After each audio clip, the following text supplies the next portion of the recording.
Bendiciones a todos.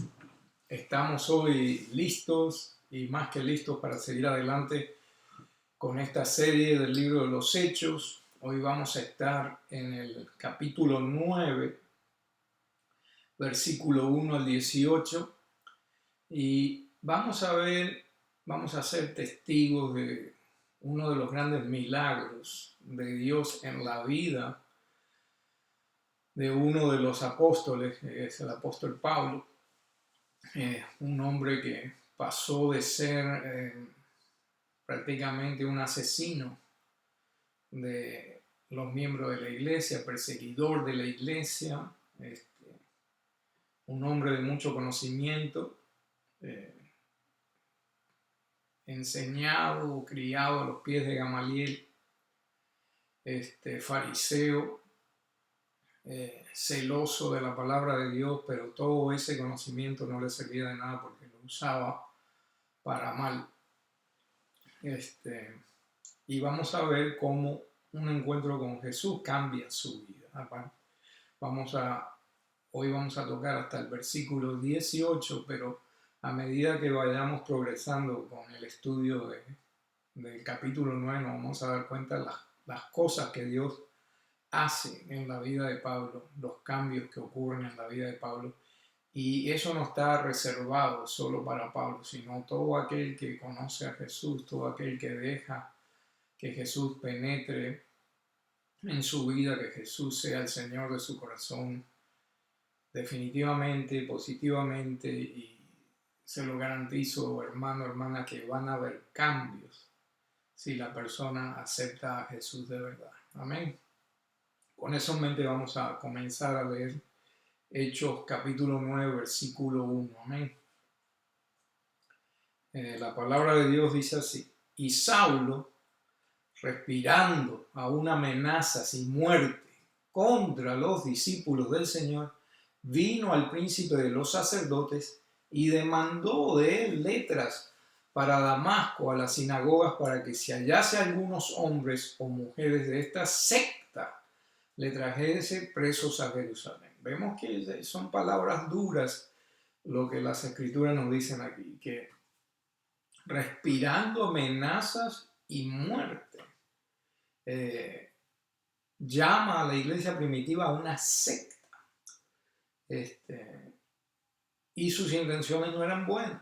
De acuerdo a las escrituras, vemos un joven Pablo, un joven Saulo lleno de ira, lleno de rabia.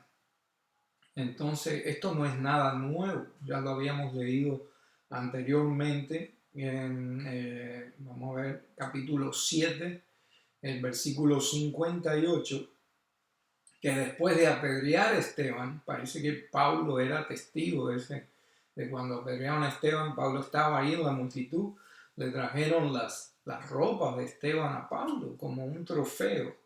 En el capítulo 8, versículo 1 al versículo 3 también lo hemos leído anteriormente, que dice asolaba a la iglesia.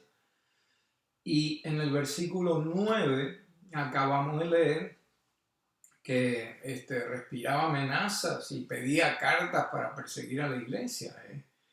Era grande el odio que había dentro de Pablo en contra de la iglesia del Señor, en contra del Señor mismo. Cuando la palabra nos dice ahí, respiraba amenazas, la palabra en griego respirando es empeneo, y es una palabra compuesta, y la raíz es peneo, que significa respirar fuerte, es decir, brisa, soplar. O sea que estamos viendo una persona que está respirando fuerte. ¿Cuánto no hemos visto a alguien actuando de una manera violenta, la manera que respiran, la manera que actúan? Imagínense la actitud de Pablo mientras perseguía la iglesia. El hermano John Gill en su comentario nos explica lo siguiente. Vamos a leerlo un momentito. La frase respirando amenazas es un hebraísmo, o sea que era una frase común que usaban los hebreos, los judíos, y sale del Salmo 27, capítulo 27, versículo 12, que dice así: uno que exhala violencia o crueldad, y esto muestra la disposición interior de su mente, la rabia, la ira, la malicia, la envidia y la sed de sangre de la que estaba lleno. Ahora vamos a leer el Salmo 27:12 y vamos a ver este hebraísmo, se usaba comúnmente entre el pueblo judío. El Salmo 27:12 dice: no me entregues a la voluntad de mis enemigos, porque se han levantado contra mí testigos falsos y los que respiran crueldad. En otras versiones de la Biblia dice violencia, los que respiran violencia. Entonces vemos que el autor está usando un hebraísmo, está usando una frase que era común y es derivada del Salmo 27:12. ¿Y por qué estoy haciendo énfasis en la actitud de Pablo? En aquel momento era Saulo, no importa, ya sabemos que Saulo y Pablo son las mismas personas. Después hubo un cambio, pero eran la misma persona. En este entonces debería haber sido algo muy feo de presenciar cuando aparecía Pablo y perseguía a los hermanos y la manera que él se proyectaba, la manera que él actuaba. Entonces, vemos cómo él era. A medida que continuemos leyendo las escrituras, vamos a ver que hay un evento que cambia completamente la vida de Pablo. Un evento milagroso. Él va a cambiar su manera de ser en 180 grados. Amén. Va a tener un encuentro personal con Jesús. Amén. Vamos a leerlo ahí, Hechos capítulo 9, versículo 3. Amén.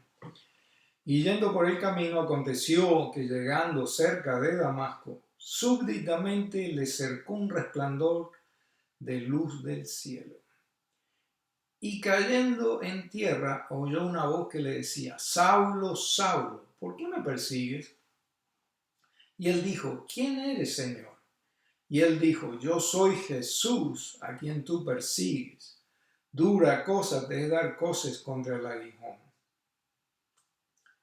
Él, temblando y temeroso, dijo: Señor, ¿qué quieres que haga? Y el Señor le dice: levántate y entra en la ciudad, y se te dirá lo que te conviene hacer. Y los hombres que iban con Saúl se pararon atónitos, oyendo a la verdad la voz, mas no viendo a nadie. O sea que hubieron testigos de este encuentro que tuvo Pablo con Jesús. Hubieron testigos porque estaban atónitos, porque escuchaban la voz pero no veían a nadie. Vemos que Jesucristo tiene una manera de actuar bien particular, diferente a la del ser humano, diferente a la de muchos legalistas que se llaman cristianos, porque vemos que alcanzando a Saulo, este asesino, este perseguidor, él demuestra su gran misericordia. Y vemos que hubo un diálogo, y lo voy a repetir a través de esta enseñanza, hay un diálogo entre Jesús y Pablo, Saulo de Tarso. Vemos que hay un diálogo y no vemos en ninguna parte ahí símbolo de exclamación del Señor gritándole a Saulo. Vemos preguntas, vemos respuestas, vemos un diálogo, una conversación. Entonces, vemos que nuestro Señor es completamente diferente a los seres humanos, completamente diferente a muchos pastores que andan por ahí. ¿Por qué? Porque Isaías 55:8 nos dice que mis pensamientos no son vuestros pensamientos y mis caminos no son vuestros caminos. O sea que la manera de actuar de Jesús, la manera de actuar del Padre, completamente opuesta a la del ser humano. El ser humano quiere venganza, el ser humano quiere fuego y azufre, el ser humano quiere juzgar, el ser humano quiere destruir. Jesús, el Padre, quien alcanzar, restaurar, disciplinar, si viene al caso.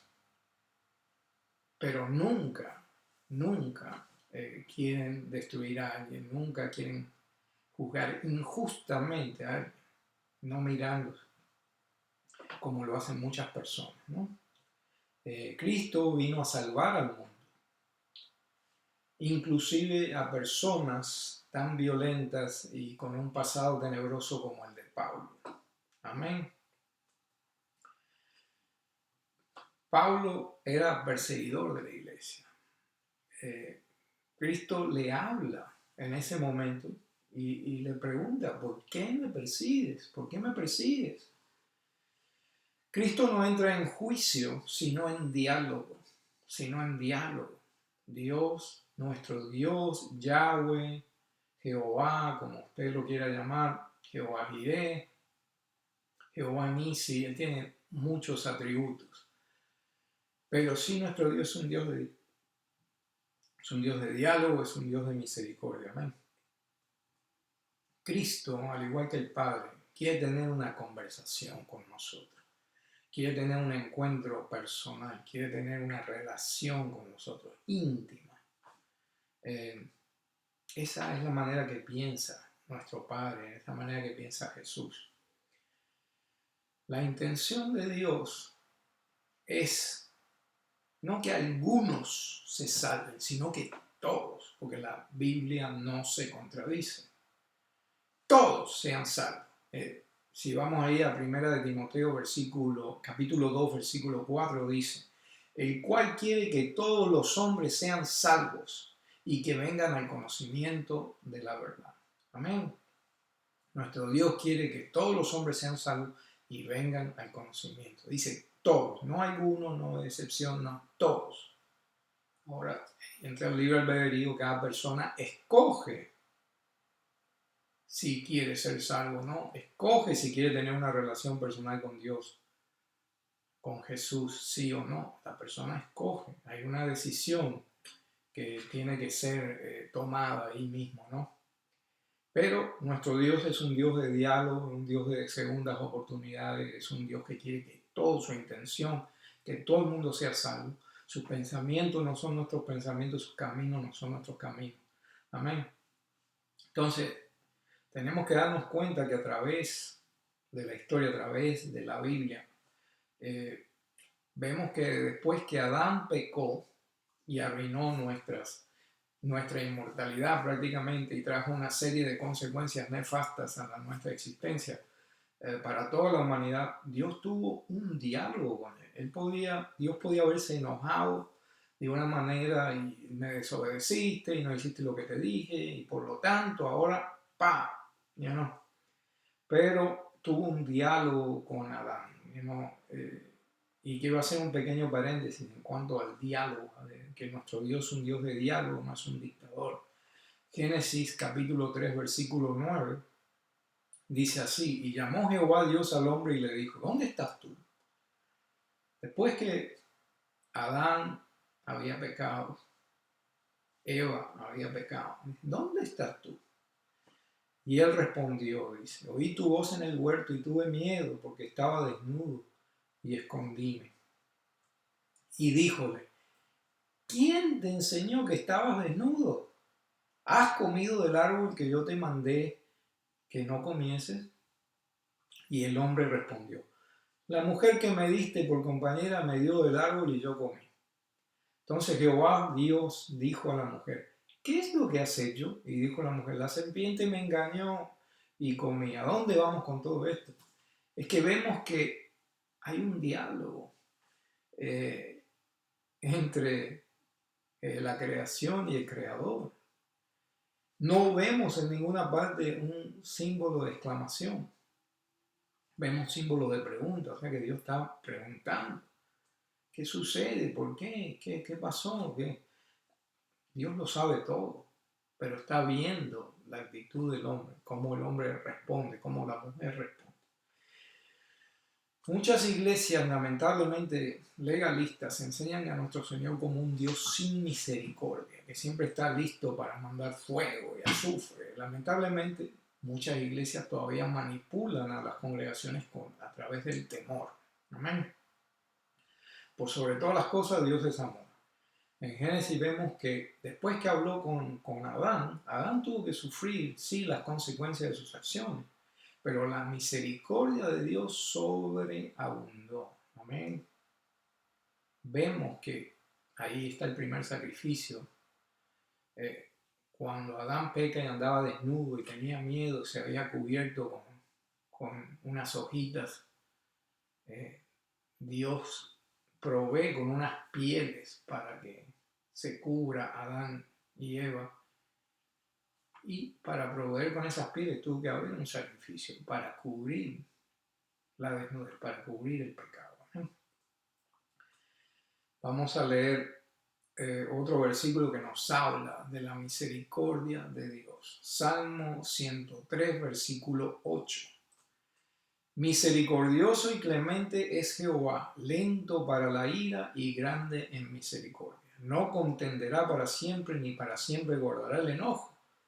No ha hecho con nosotros conforme a nuestras iniquidades, ni nos ha pagado conforme a nuestros pecados.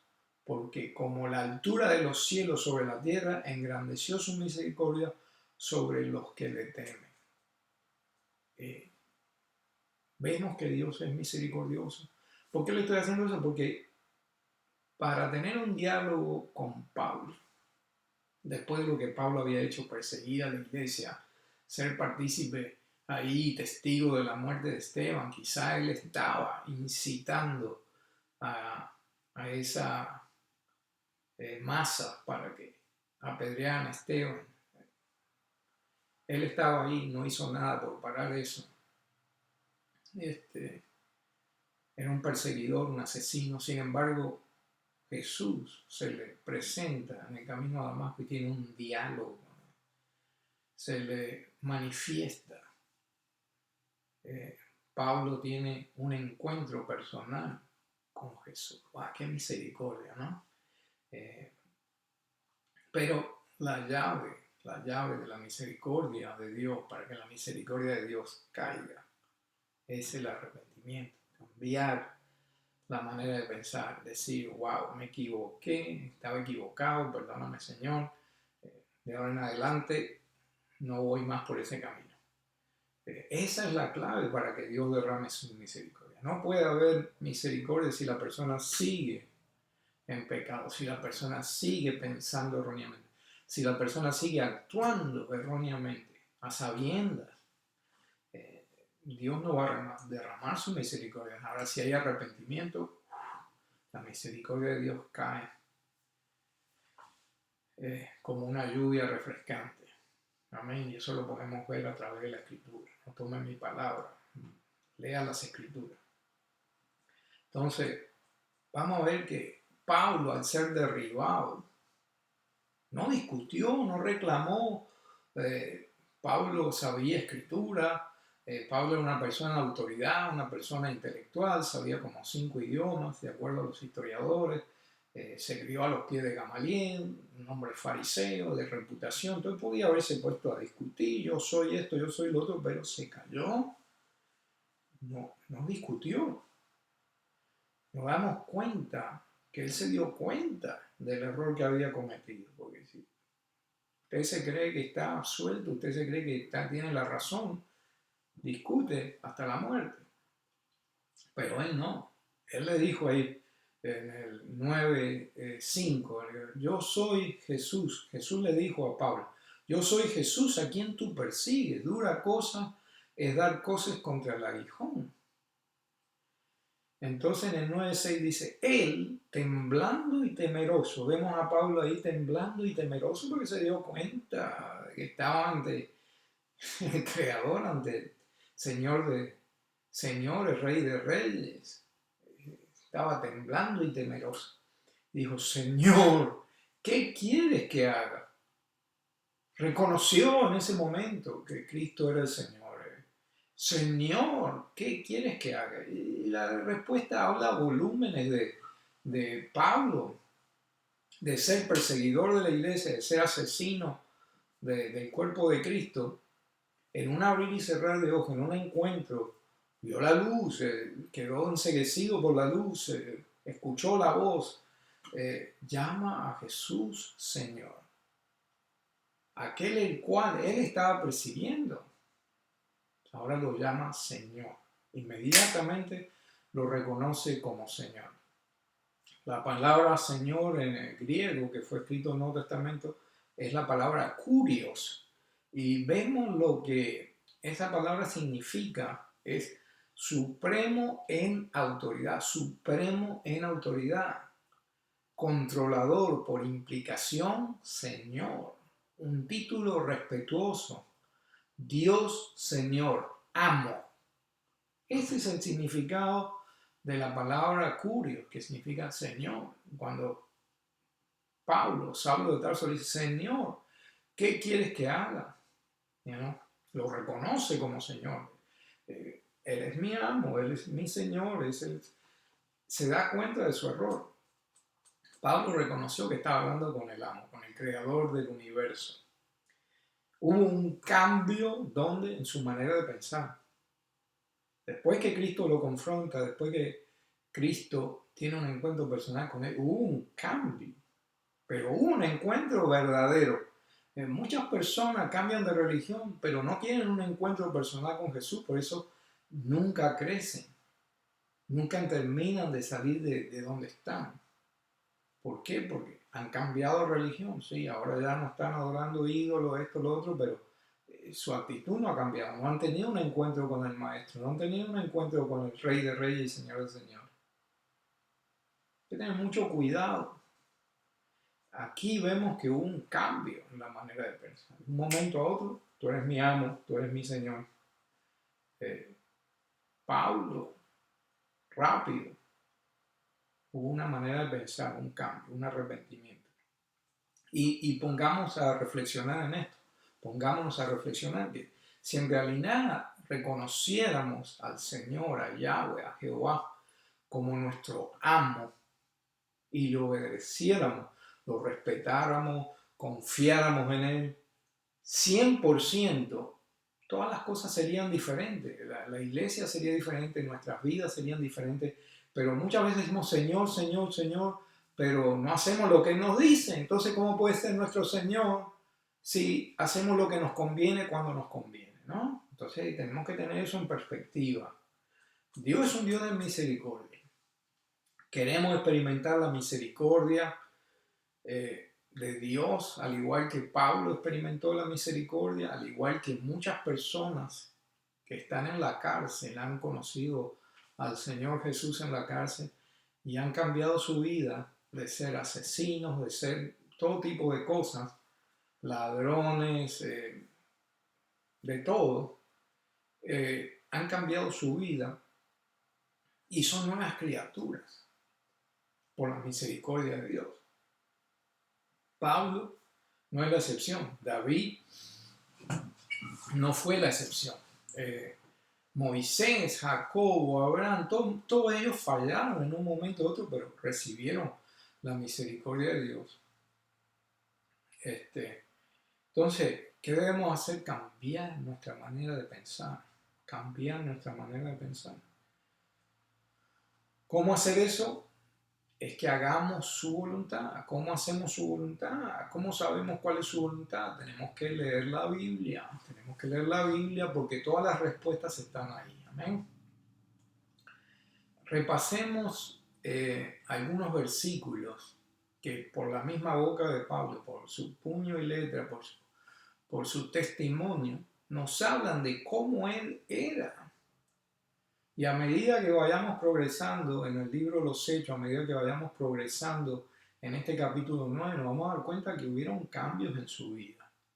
Pero vamos a leer ahí Hechos capítulo 26, versículo 9. Dice ahí, yo ciertamente había pensado deber hacer muchas cosas contra el nombre de Jesús de Nazaret. O sea que vemos que él está confesando que él había pensado hacer muchas cosas contra el nombre de Jesús de Nazaret. Dice ahí, lo cual también hice en Jerusalén, y yo encerré en cárcel a muchos de los santos, recibida potestad de los príncipes de los sacerdotes, y cuando eran matados yo di mi voto, muchas veces castigándolos por todas las sinagogas, los forcé a blasfemar y enfurecido sobremanera contra ellos, los perseguí hasta en las ciudades extrañas. Vemos que ese era el proceder de Pablo. Tortura, blasfemias, falso testimonio, obligando a esas personas a confesar cosas. Qué horrible, ¿no? Y pensar que hay muchos gobiernos que usan esas artimañas, usan esos métodos de operación cuando capturan a prisioneros, los torturan hasta hacerlos confesar cosas que ni ellos mismos han hecho. Vemos que son artimañas y vemos que Pablo no era una buena persona antes de conocer a Jesús. Primera de Corintios, capítulo 15, versículo 9. Dice ahí, porque yo soy el más pequeño de los apóstoles, que no soy digno de ser llamado apóstol porque perseguí a la iglesia de Dios, confesando de su propia boca. Amén. Gálatas capítulo 1, versículo 3. Porque ya habéis oído acerca de mi conducta otro tiempo en el judaísmo, que perseguía sobremanera la iglesia de Dios y la destruía. ¡Wow! Vemos ya en el futuro, en esos versículos, que hay una humildad por parte de Pablo al reconocer sus errores, al reconocer que estaba equivocado. Y lamentablemente ese es el gran problema, no solo de muchos creyentes, sino de los que no conocen al Señor, que no quieren reconocer, no quieren arrepentirse, no quieren decir, sí, yo era un desastre, sí, mi vida perjudiqué a muchas personas, dañé a muchas personas con mi actitud. No vemos esa actitud como la de Pablo. Pablo está confesando, sí, mi vida fue un desastre. Y no lo dice una, lo dice varias veces. Aquí citamos 3 versículos diferentes. Vemos que en él había un cargo de conciencia, había un verdadero arrepentimiento. Yo era esto, yo fui esto y no era nada bueno. O el arrepentimiento no se menciona hoy en muchas prédicas, no se menciona en muchos avivamientos, llamados avivamientos. La persona no predica en cuanto al arrepentimiento. Eso es tabú hoy en los círculos cristianos. Sí tiene que haber arrepentimiento para que la misericordia de Dios fluya. Tiene que haber arrepentimiento para que hayan cambios. Amén. Eso es algo que debe ser y lo ignoramos y lo omitimos, pero el arrepentimiento es algo muy importante. De su propio puño y letra, Pablo admite que era un desastre y aún así vemos la misericordia de Dios cayendo sobre él. Pablo fue rodeado por la luz. Cuando tuvo ese encuentro con Jesús fue rodeado de la luz. Vio la luz y esa luz era Jesús. Amén. Hechos 9:3 dice ahí, lo vamos a repetir, lo vamos a volver a leer porque a veces lo que leemos en un momento nos entra por acá y nos sale por allá. Hechos 9:3 dice, y yendo por el camino aconteció que llegando cerca de Damasco, súbitamente le cercó un resplandor de luz del cielo. Y cayendo en tierra, o sea que cayó de narices, cayendo en tierra, oyó una voz que le decía, Saulo, Saulo, ¿por qué me persigues? Muchas veces Dios tiene que cercarnos, tiene que acorralarnos de alguna manera o de otra, tirarnos de donde estamos. Quizá estaba en su asno, en su caballo, en su camello. ¡Pum! Lo tiró de donde estaba. Muchas veces el Señor tiene que cercarnos, ir cerrando puertas por todos lados para que nosotros tengamos una sola salida y esa salida es hacia Él, hacia la luz, ir hacia donde está Él. Muchas veces estamos en una posición alta y el Señor nos tiene que tumbar a que comamos tierra, a que toquemos tierra, que nos caigamos de cabeza y recapacitemos. Para que recapacitemos, para que haya un arrepentimiento, para que nos pongamos a pensar, para que tomemos un minuto y decir, wow, todo lo que he hecho es un desastre, mi fórmula no funciona. Pero tiene que haber un arrepentimiento verdadero. Amén. A veces Esa es la manera de operar del Señor. No tiene otro recurso que sacudir nuestro mundo, sacudir nuestros alrededores para que lleguemos a una conclusión. Él es el Señor. Amén. Muchas veces queremos escapar de su presencia, queremos escapar de su plan porque no queremos la responsabilidad. Y ese es el punto. Hay muchas personas que se han cruzado mi camino, que dicen, ¿tú crees en Jesús? Sí, yo creo en Jesús, yo creo esto, yo creo que lo otro, pero hay un pero, siempre hay un pero, porque en el momento que de todo corazón crean, en el momento que de todo corazón acepten que Jesús es real, Jesús murió, resucitó y está a la diestra de Dios Padre, van a tener que cambiar su manera de verdad. Si es de verdad que creyeron, bueno, tengo que respetar a este Dios que es verdadero, tengo que obedecer, tengo que sujetarme a este Señor, tengo que llamarlo Señor de verdad. Pero muchas personas reconocen que sí es de verdad, pero no quieren la responsabilidad de declararlo como Señor en su vida, porque saben que van a tener que cambiar muchas cosas. Amén.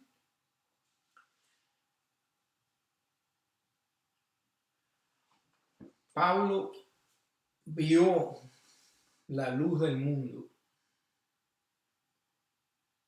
Vio la luz del mundo. La luz del mundo lo cercó y hubieron cambios en su vida. Otro caso en las escrituras de alguien que vio, que habló, que fue ministrada por la luz del mundo fue la mujer adúltera.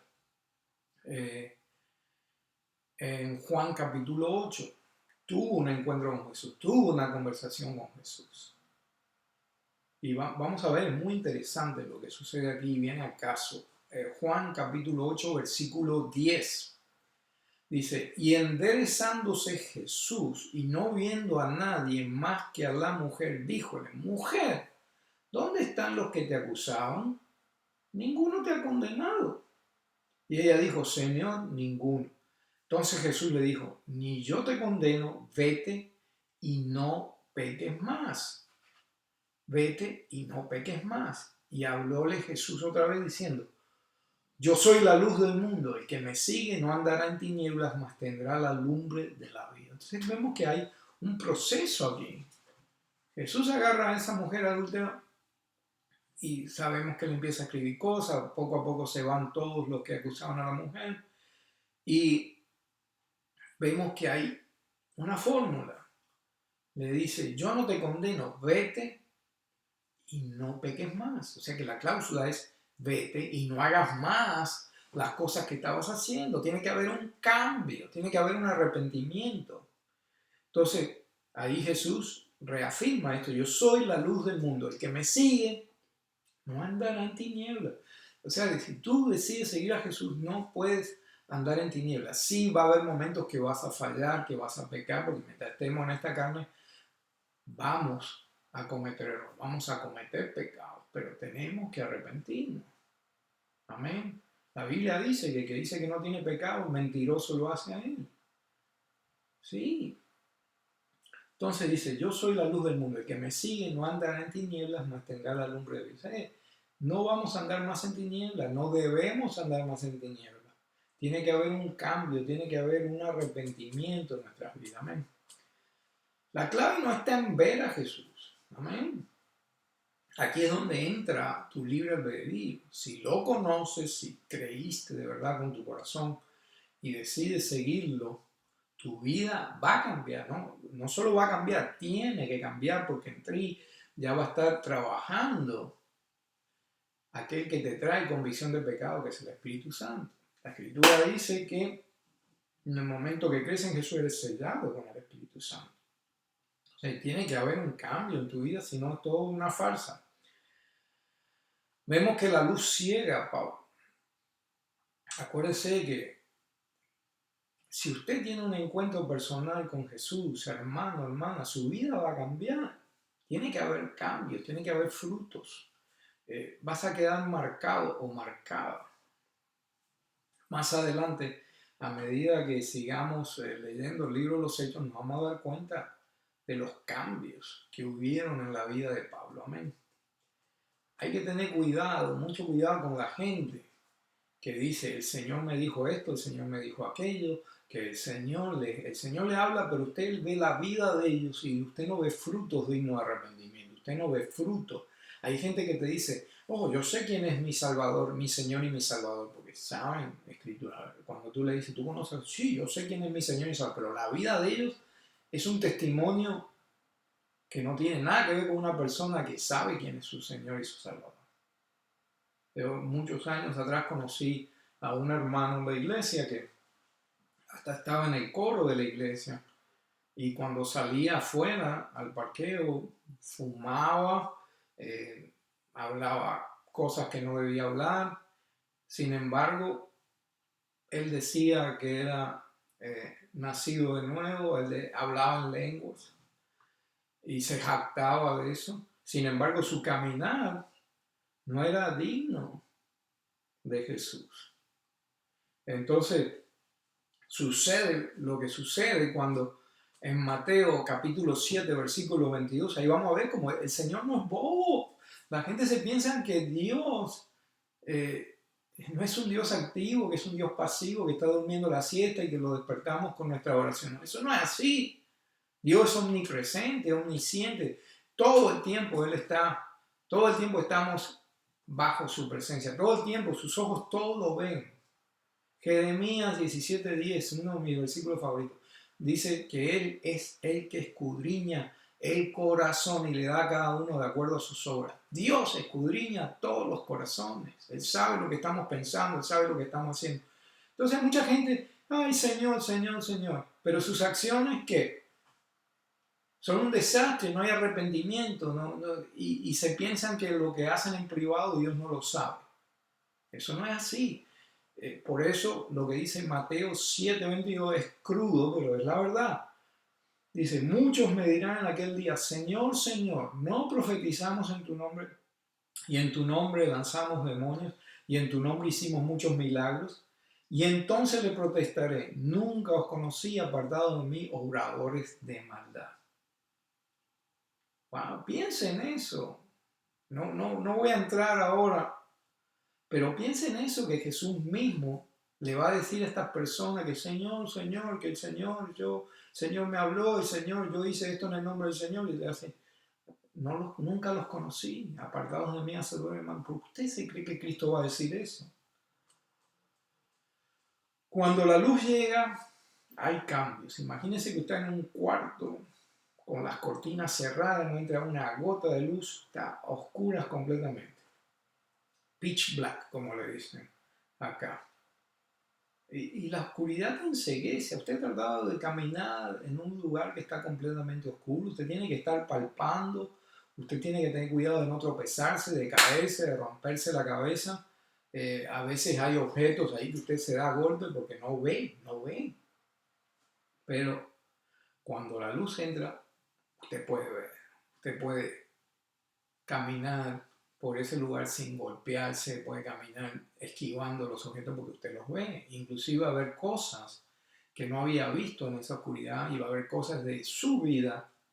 Ahora estamos hablando en lo personal. Cuando entra la luz, va a revelar muchas cosas más las que estaban en su vida, que estaban en la oscuridad. Entonces va a haber cambios, tiene que haber cambios.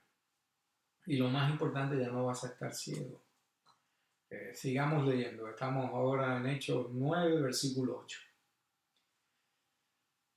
Dice ahí la palabra. Entonces Saulo se levantó de tierra, se le había caído, y abriendo los ojos no veía a nadie. Así que llevándole por la mano, metiéronle en Damasco. O sea, los acompañantes de Pablo, que fueron testigos también de lo que sucede, agarrándole de la mano, lo llevan a Damasco, donde estuvo 3 días sin ver, y no comió ni bebió.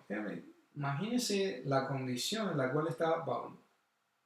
No comió ni bebió, no sabemos si es porque el susto que tenía, que se le quitó el apetito, que se le quitó hasta la sed, o quizás se puso a ayunar, no sabemos. Pero ahí la Biblia lo que dice es que por 3 días estuvo sin ver, no comió ni bebió. No hay más detalles. Entonces había un discípulo en Damasco llamado Ananías. Pobre Ananías, lo que le espera, ¿no? El cual el Señor dijo en visión. O sea que Dios le habla a Ananías. Y él respondió. Vemos la actitud de Ananías como la de un joven Samuel. ¿Qué le dice a Ananías? Heme aquí, Señor. Muchas veces, un pequeño paréntesis, cuando el Señor nos habla, cuando el Señor se nos presenta, sentimos su presencia a través de la Escritura, o nos habla, o tenemos un sueño, tenemos una visión, lo que sea, a veces nos ponemos a discutir con Dios. Como le pasó a Jonás, que le dijo, ve para acá. Jonás se pagó su propio boleto y se fue para el lado opuesto de la voluntad de Dios. Pero vemos que aquí Ananías era un siervo fiel, porque ¿qué dice Ananías? Heme aquí, Señor. Entonces en el versículo 11 dice, y el Señor le dijo, levántate y ve a la calle que se llama La Derecha y busca en casa de Judas a uno llamado Saulo de Tarso, porque he aquí, él ora y ha visto en visión un varón llamado Ananías que entra y le pone la mano encima para que reciba la vista. O sea que vemos que Pablo, después de todo lo que le pasó, estaba orando y vio en visión que iba a venir Ananías a imponerle la mano. Entonces, vemos que acá vemos la misericordia de Dios. Qué grande es nuestro Señor, ¿no? Qué grande es nuestro Dios, porque vemos que Dios le da estas instrucciones a Ananías, y Ananías, un hombre de Dios, un hombre que dice, heme aquí, Señor, ¿no? En su humanidad, dice, Ananías respondió, dice en el 13, Señor, he oído mucho acerca de este hombre. ¿Cuántos mal ha hecho tus santos en Jerusalén? Y aún tiene facultad de los príncipes, de los sacerdotes, a prender todos los que invocan tu nombre. Y el Señor, y le dijo el Señor, vemos que Ananías no era bobo. Ananías dice, oye, voy a ir a orar, me mandas a orar por Pablo y este hombre me pica la cabeza o me manda preso. Yo sé quién es este personaje. En otras palabras, Ananías estaba asustado, pero vemos la honestidad de Ananías. Vemos que había una relación con el Señor porque él le dice, heme aquí, pero a la misma vez tiene esa confianza de ir al trono de la gracia, como dice la palabra, confiados sí al trono de la gracia donde hallaremos oportuno socorro porque tenemos un sumo sacerdote que se identifica con nuestras debilidades porque él pasó por todo pero sin pecado. Y vemos que Ananías tiene esa actitud, él va confiado, Señor, mira, así me siento y es un asesino, el tipo ha hecho esto, lo otro, y me estás mandando ahí. Y le dijo el Señor, ve, porque instrumento escogido me es este para que lleve mi nombre en presencia de los gentiles y de reyes y de los hijos de Israel. Ahora no vemos en ningún lugar ahí símbolos de exclamación como que el Señor le grita a Ananías, no, le dice, ve, porque instrumento escogido me es este. O sea que quiero que vayas a Ananías porque quiero que él es instrumento escogido, me quiero que le impongas mano, quiero que reciba la vista. Entonces, pongámonos a pensar cuántos instrumentos escogidos no habrán por ahí. Cuántos hombres y mujeres no habrán por ahí con talentos que Dios les ha dado. Un íntimo amigo, un hombre de negocios muy inteligente, un hombre que Dios lo ha prosperado, le ha salvado la vida muchas veces. Y un hombre que en las manos de Dios sería maravilloso, sería un Saulo de Tarso. Y muchas veces yo hablé con él. Si tú solamente dijeras a Dios, heme aquí, Señor, serías un gran instrumento para Dios. Pero él está reacio a las cosas de Dios. Entonces, ¿cuántos instrumentos escogidos no estarán esperando por una Ananías que venga a imponerle mano? ¿Cuántos instrumentos escogidos no necesitan escuchar el Evangelio? Que alguien vaya ahí. ¿Cuántas personas no conocemos, hermana, que tú dices, wow, qué talento que tiene esta persona, qué inteligencia, si pusiera todos esos talentos que Dios le ha dado, porque todo buena dádiva viene del Señor, todo don perfecto viene de Dios. Pero si esas personas reconocieran eso y pusieran sus talentos para el uso del Señor, ¿qué? Bueno, ¿cuántos Saulos de Tarso no habrían sirviendo al Señor? Amén. Entonces, vamos a seguir leyendo. Hechos 9:16. Sigue hablando el Señor, porque yo le mostraré cuanto le sea menester que padezca por mi nombre. Entonces, Ananías fue y entró en la casa, poniéndole las manos encima, dijo: Saulo, hermano, el Señor Jesús, que te apareció en el camino por donde venías, me ha enviado para que recibas la vista y seas lleno del Espíritu Santo. Y luego le cayeron de los ojos como escamas y recibió al punto la vista y levantándose fue bautizado. ¡Wow!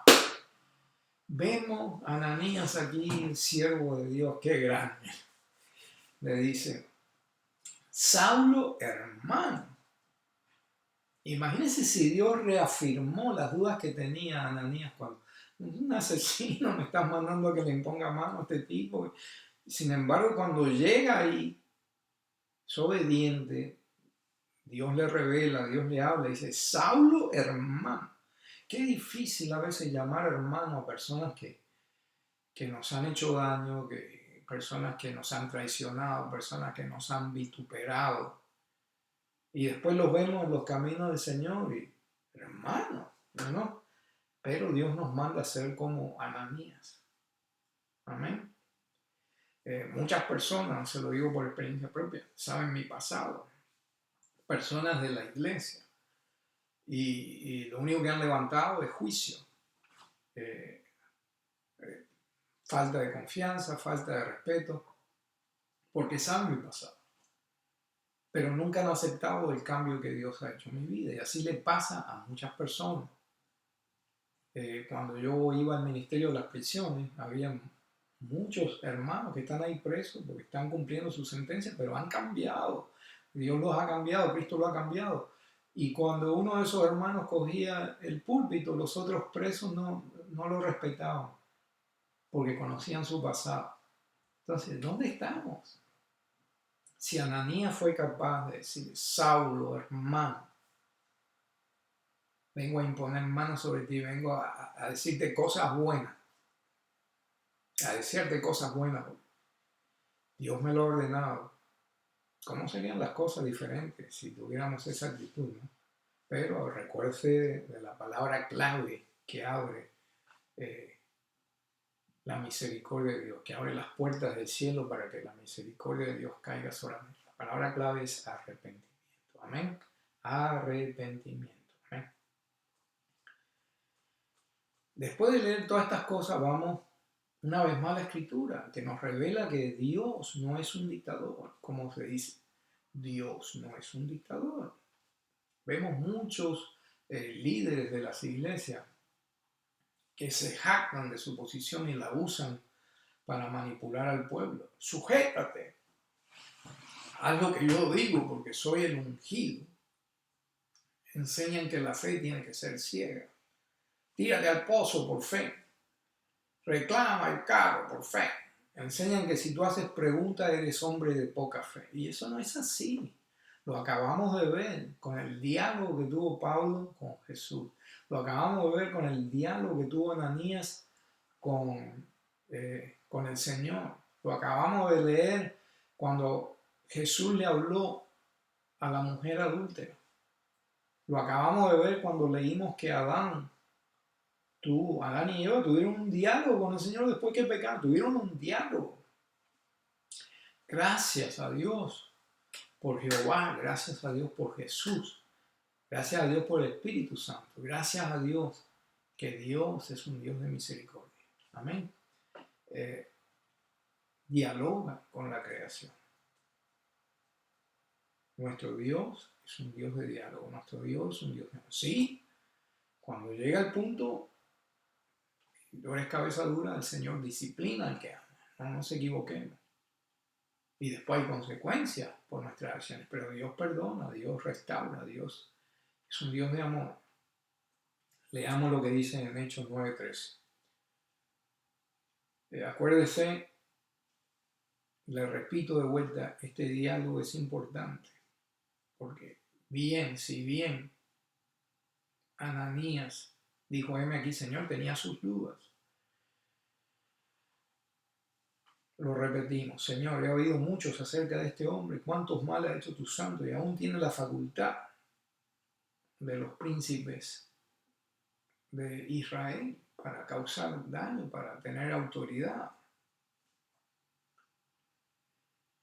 Muchas veces nos pasa lo mismo que a Ananías. Vemos ciertos personajes y decimos, wow. Pero Pablo era un instrumento escogido, un instrumento. No sabemos quién va a ser el próximo instrumento escogido. Pero vemos la actitud de Dios.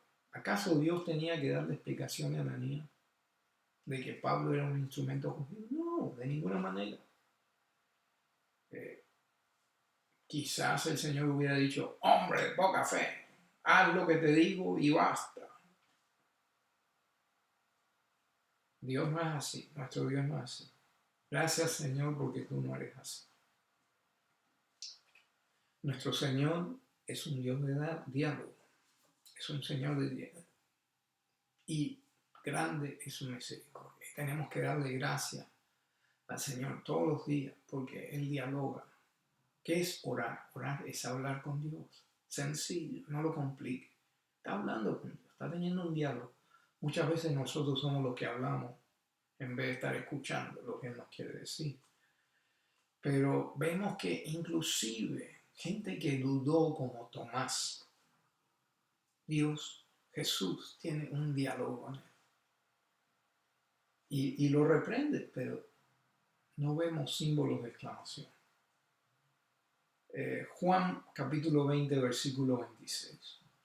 8 días después, sus discípulos estaban otra vez dentro, y Tomás con ellos. Y estando las puertas cerradas, Jesús vino y se puso en medio de ellos y dijo, pasa a vosotros. Luego dijo a Tomás, acerca aquí tu dedo y mira mis manos, extiende tu mano y métela en mi costado, dice. No seas incrédulo, sino creyente.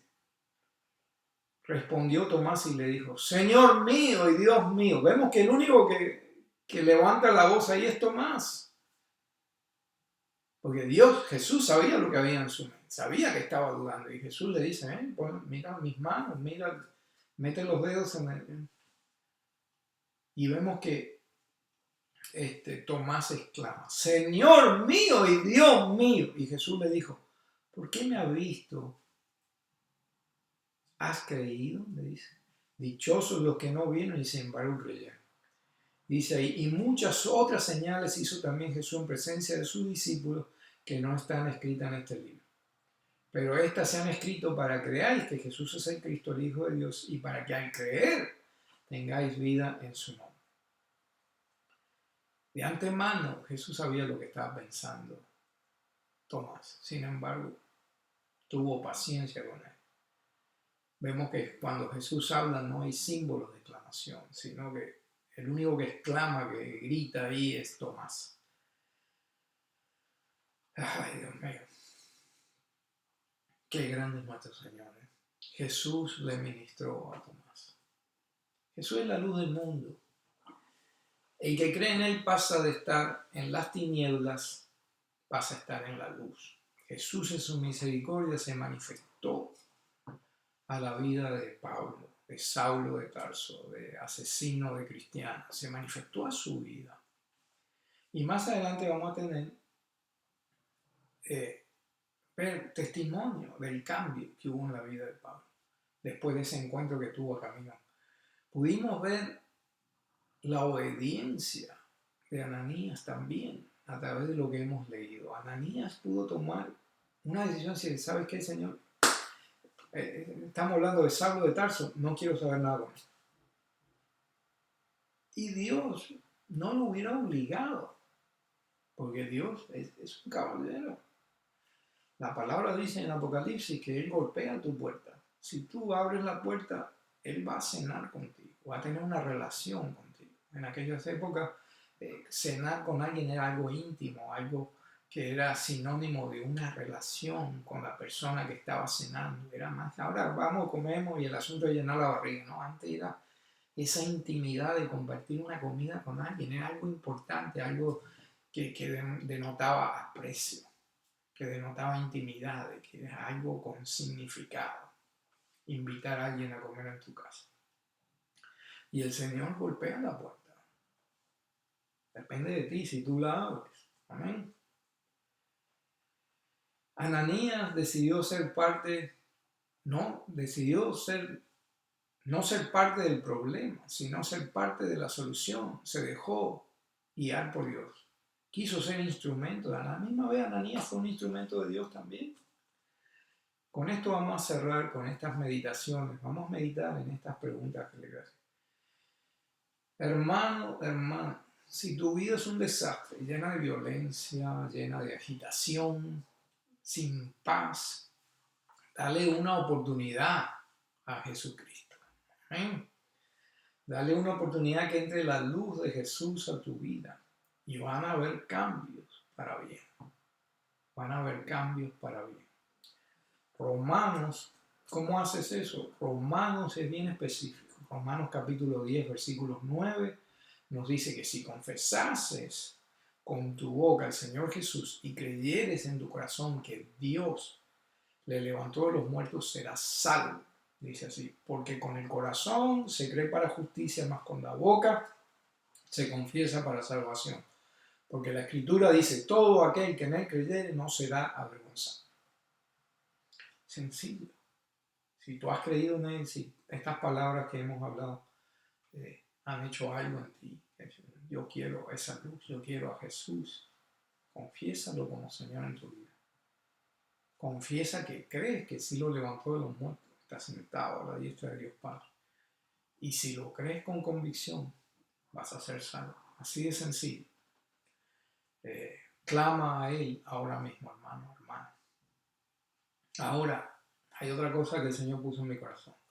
Si ya estás en los caminos del Señor, si ya has confesado a Cristo como tu Señor, pero te has dado cuenta que hay desobediencia en tu vida y que eres parte del problema y no de la solución, y que te quejas mucho de la iglesia, te quejas mucho de los hermanos, te quejas mucho del pastor, te quejas mucho de esto y de lo otro, pero no haces nada. Ora al Señor. Habla con Dios. Dios es un Dios de diálogo. Explícale a Dios cómo te sientes y Él va a hablar a tu vida. Dios quiere que seas parte de la solución. Dios quiere que seas parte de su plan. Dios quiere que seas instrumento escogido para su obra. Esa es la voluntad de Dios. Y los voy a dejar con el Salmo 100. Vamos a leer el Salmo 100 del versículo 1 en adelante. Es un salmo de alabanza, dice aquí. Entonces la palabra dice, cantad alegres a Dios, habitante de toda la tierra. Servir a Jehová con alegría, contento. Venir ante su acatamiento con regocijo. Reconocer que Jehová, Él es Dios. Él nos hizo y no a nosotros mismos. Pueblo suyo somos y ovejas de su prado. Entrad por sus puertas con reconocimiento, por sus atrios con alabanza. Alabarle, bendecir su nombre. Porque Jehová es bueno para siempre. Es su misericordia y su verdad por toda la generación. Amén. Que Dios los bendiga. Nos vemos la próxima siguiendo con el libro de los Hechos. Bendiciones, hermanos y hermanas.